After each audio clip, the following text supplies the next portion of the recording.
हरतालिका तीज का व्रत। हरतालिका तीज का व्रत भाद्रपद भादो महीने के शुक्ल पक्ष की तृतीया को किया जाता है।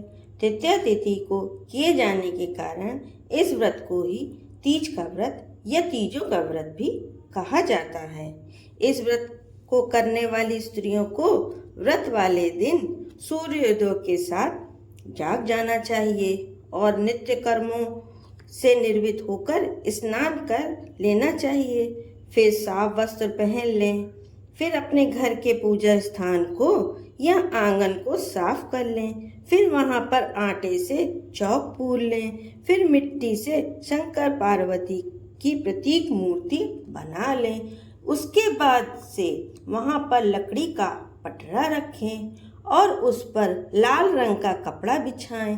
फिर उस पर शंकर पार्वती की प्रतीक मूर्तियों को रखें। दूध, दही, शक्कर, शहद, पानी इनको उचित अनुपात में मिलाकर पंचामृत बनाकर रख लें। एक पात्र में थोड़ा सा पानी रख लें। अन्य सभी सामग्री भी वहीं लाकर रख लें। इतना करने के बाद में अब पूजा प्रारंभ करें। आप स्वयं कुश या ऊन से बने हुए आसन पर बैठें। फिर श्री गणेशाय नमः कहकर श्री गणेश जी का ध्यान करें। फिर शंकर पार्वती को प्रणाम करें। फिर रुई व घी से दीपक जलावें और धूप जलाकर रखें। फिर अपने मन में ओम नमः शिवाय कहते हुए उनको एक एक वस्तु अर्पित करती जाएं। पहले उनको रोली चावल लगाएं, फूलों की माला पहनाएं, फल और मिठाई समर्पित करें, पंचामृत एवं पानी रखें। अंत में पान सुपारी समर्पित करें।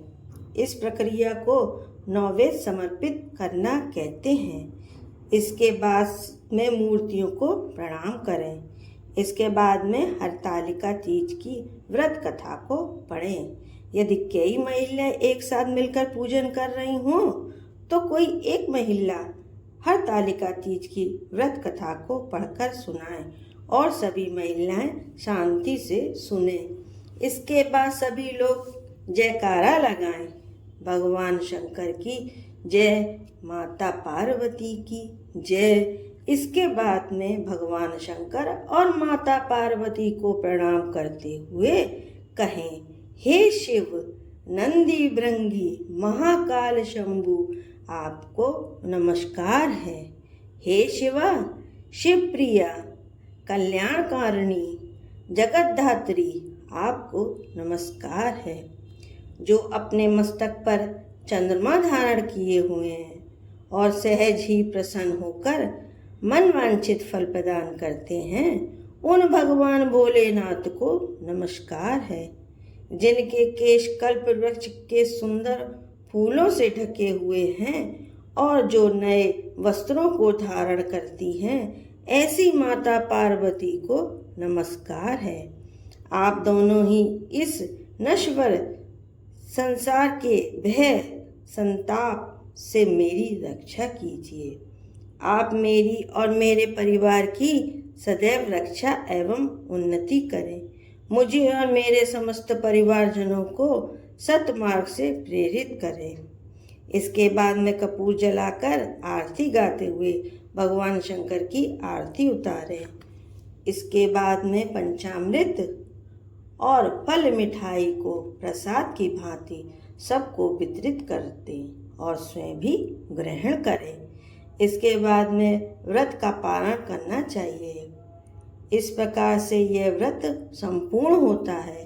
मिट्टी की मूर्ति आदि सामग्री को उसी दिन अथवा अपनी सुविधानुसार 1-2 दिन के बाद किसी बहते हुए जलाशय में प्रवाहित कर देना चाहिए।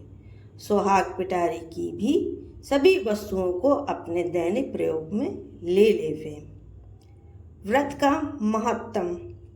इस व्रत को करने से शंकर पार्वती अत्यंत प्रसन्न होते हैं और अति उत्तम फल प्रदान करते हैं।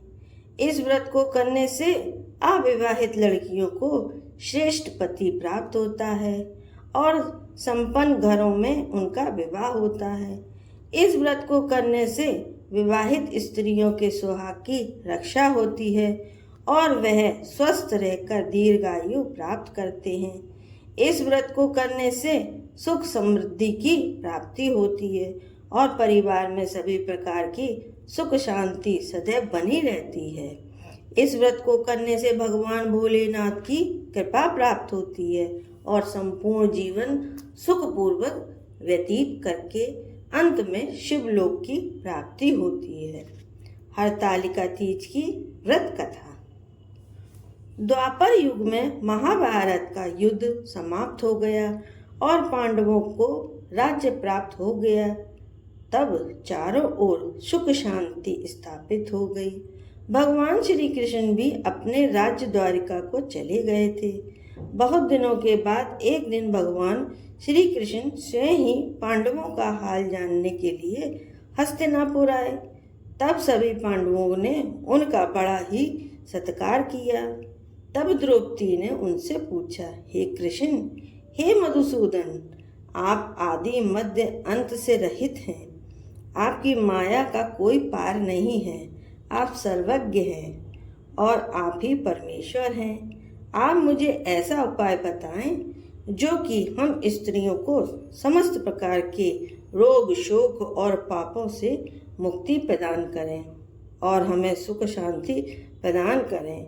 आप कोई ऐसा उपाय बताएं कि हमको धर्म मार्ग से प्रेरित करें। यह सुनकर भगवान श्री कृष्ण बोले, हे द्रौपदी, तुम धन्य हो, क्योंकि तुमने केवल अपने लिए नहीं बल्कि समस्त स्त्री जाति के हित के लिए प्रश्न किया है। अब मैं तुम्हें ऐसा ही उपाय बताता हूँ। इस उपाय का नाम है हरतालिका तीज का व्रत। भगवान श्री कृष्ण ने आगे कहा, हे द्रौपदी, इस हरतालिका तीज के व्रत के अंतर्गत भगवान शंकर और माता पार्वती की पूजा की जाती है। भगवान शंकर अजर अमर हैं और महान योगी हैं। वह सहज से ही प्रसन्न होने वाले और भोलेनाथ हैं। अतः उनकी पूजा करके कोई भी स्त्री सौभाग्य प्राप्त कर सकती है। भगवान श्री कृष्ण ने कहा, हे द्रौपदी, अब मैं तुम्हें वह प्रसंग सुनाता हूँ जिसके आधार पर यह व्रत किया जाता है। भगवान श्री कृष्ण बोले, भारत देश में हिमालय नामक एक महान पर्वत है। वह विश्व के सभी पर्वतों का राजा है। वह सदा ही बर्फ से ढका रहता है। उसके निकट स्थित क्षेत्रों में भिन्न भिन्न प्रकार के वृक्ष हैं। अनेकों प्रकार के पशु एवं पक्षी वहाँ पर विचरण करते रहते हैं। देवता, गंधर्व आदि सदैव ही वहाँ घूमते रहते हैं।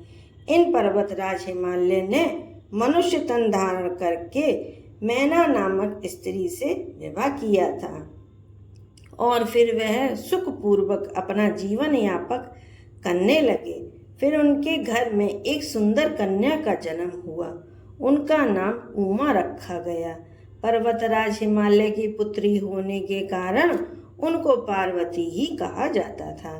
एक बार पर्वतराज हिमालय अपने महल में विश्राम कर रहे थे कि नारद मुनि उनसे मिलने के लिए आए।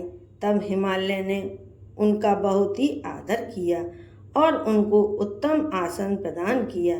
फिर हिमालय ने अपनी पुत्री को वहाँ बुलाया और फिर उन्होंने नारद जी से यह कहा, हे मुनिवर, आप तो त्रिकालज्ञ हैं, कृपा करके इस कन्या का भविष्य मुझे बताएं। यह सुनकर नारद मुनि ने कहा, आपकी कन्या सुलक्षणा है और सभी प्रकार के उत्तम गुणों से युक्त है, लेकिन इसका विवाह किसी परिवार विहीन, सुखों से उदासीन, तपस्वी और योगी व्यक्ति के साथ ही होगा। यह सुनकर हिमालय अत्यंत चिंतित हो गए और फिर उन्होंने नारद मुनि से पूछा, हे मुनिवर, इसका कोई उपाय तो होगा। तब नारद मुनि ने कहा, हे हिमवान, विधाता ने जो कुछ भी है उसे तो कोई भी मिटा नहीं सकता, परंतु एक उपाय मैं बताता हूँ। मैंने इस कन्या के पति में जो जो गुण बताए हैं वह सभी गुण भगवान शंकर में हैं। यदि इस कन्या का विवाह उन भगवान शंकर के साथ में हो जाए तो इस कन्या का कल्याण ही होगा।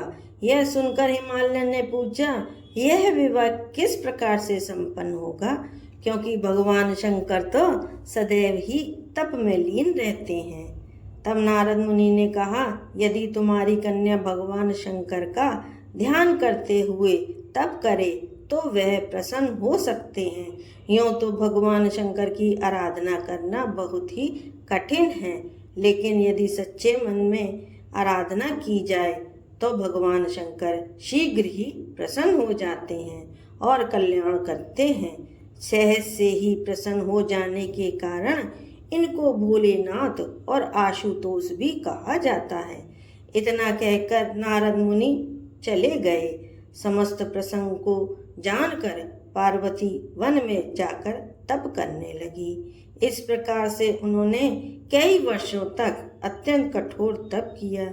उधर ब्रह्मा जी तथा ऋषि मुनि ने भगवान शंकर के समक्ष जाकर उनसे प्रार्थना की, हे प्रभु, पार्वती ने आपको प्राप्त करने के लिए अपार तप किया है, अब आपको उनको अंगीकार कीजिए। तब भगवान शंकर ने कहा, तथास्तु, ऐसा ही होगा। अब उचित समय आ गया है और मैं शीघ्र ही पार्वती से विवाह करूंगा।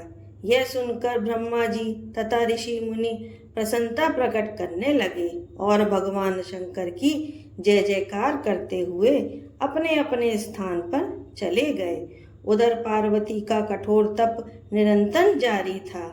फिर उस दिन भाद्रपद मास की शुक्ल पक्ष की तृतीया तिथि और हस्त नक्षत्र था। उसी समय भगवान शंकर वहां पर प्रकट हो गए और उन्होंने पार्वती से कहा, हे पार्वती, मैं तुम्हारी कठोर तपस्या देखकर अत्यंत प्रसन्न हुआ हूँ। अब तुम मनवांछित वर मांग लो। तब पार्वती ने कहा, हे नाथ, यदि आप मुझ पर प्रसन्न हैं तो आप ही मेरे पति बने। आप मुझसे विवाह करके मुझे अपने चरणों में स्थान प्रदान करें। तब भगवान शंकर ने कहा, एवं अस्तु, ऐसा ही होगा। अब तुम अपनी तपस्या का त्याग करो और अपने घर जाओ। मैं शीघ्र ही तुमसे पाणी ग्रहण करूंगा।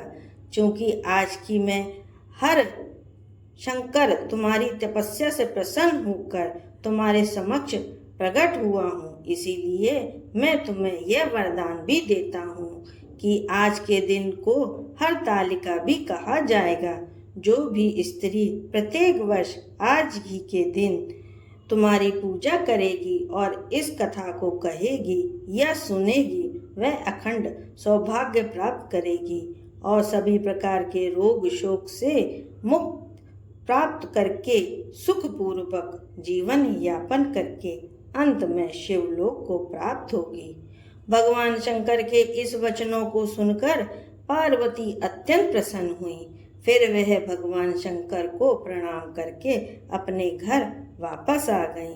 बाद में ब्रह्मा जी ने सप्त ऋषियों को हिमालय के घर भेजा। हिमालय ने उनका उचित आदर किया। फिर उन्होंने शुभ दिन का निर्धारण करके शीघ्र ही विवाह संपन्न कराने का निश्चय किया। उन सप्त ऋषियों ने वापस ब्रह्मा जी के समक्ष जाकर सारा हाल कहा। फिर विवाह की तैयारी की जाने लगी। फिर निर्धारित तिथि पर भगवान शंकर अपनी बारात के साथ में चले। उनकी बारात में ब्रह्मा जी, विष्णु जी, समस्त सुरगण, शिव जी के गण इत्यादि गए। फिर वैदिक रीतियों से भगवान शंकर और पार्वती का विवाह संपन्न हुआ। इस प्रसंग को सुनाकर भगवान श्री कृष्ण ने द्रौपदी से कहा, हे द्रौपदी, जो भी स्त्री प्रत्येक वर्ष भाद्रपद मास के शुक्ल पक्ष की तृतीया तिथि को हरतालिका व्रत करती है, वह अखंड सौभाग्य प्राप्त करती है। इस व्रत को करने से भगवान शंकर और माता पार्वती की कृपा प्राप्त होती है। जो स्त्री भक्ति युक्त चित्त से इस सर्वश्रेष्ठ व्रत को करती है तथा इसकी कथा सुनती है उसके सभी रोग शोक और पाप नष्ट हो जाते हैं। वह सुख संपत्ति प्राप्त करती है और जीवन में समस्त प्रकार के सुखों का उपभोग करते हुए अंत में शिवलोक में स्थान प्राप्त करती है। ओम नमः शिवाय।